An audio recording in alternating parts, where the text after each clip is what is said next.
It's hard to see outside your bubble.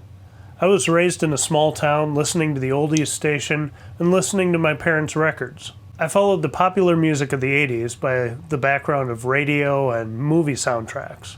But I always was, and still kind of am, a classic rock guy. The Rolling Stones are still my favorite overall band. But there's one person who introduced me to genres that I dismissed or didn't understand, like grunge, rap, the rock of the 90s. And that person is Weird Al Yankovic. At the first listening of a new polka or album, there were always songs or parodies that I didn't understand.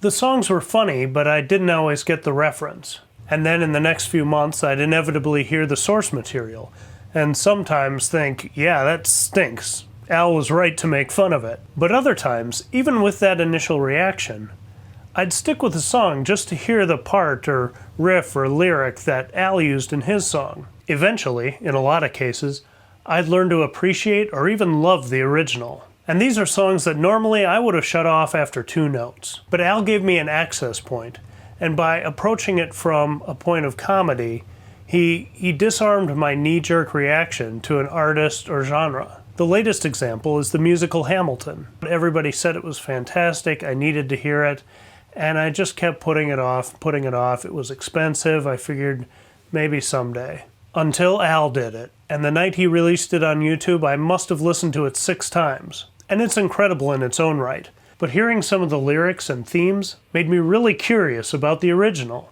Before long, I had downloaded the soundtrack and was listening to it on road trips and in my office, and was a day one viewer when it came to streaming just a couple weeks ago. It's so good, and I know I'm way late to the party on this and a lot of the other things he's covered, but without Al ushering me into the party, I may have missed it altogether. Thanks, Al, for bursting my bubble. Waka waka doo doo, yeah.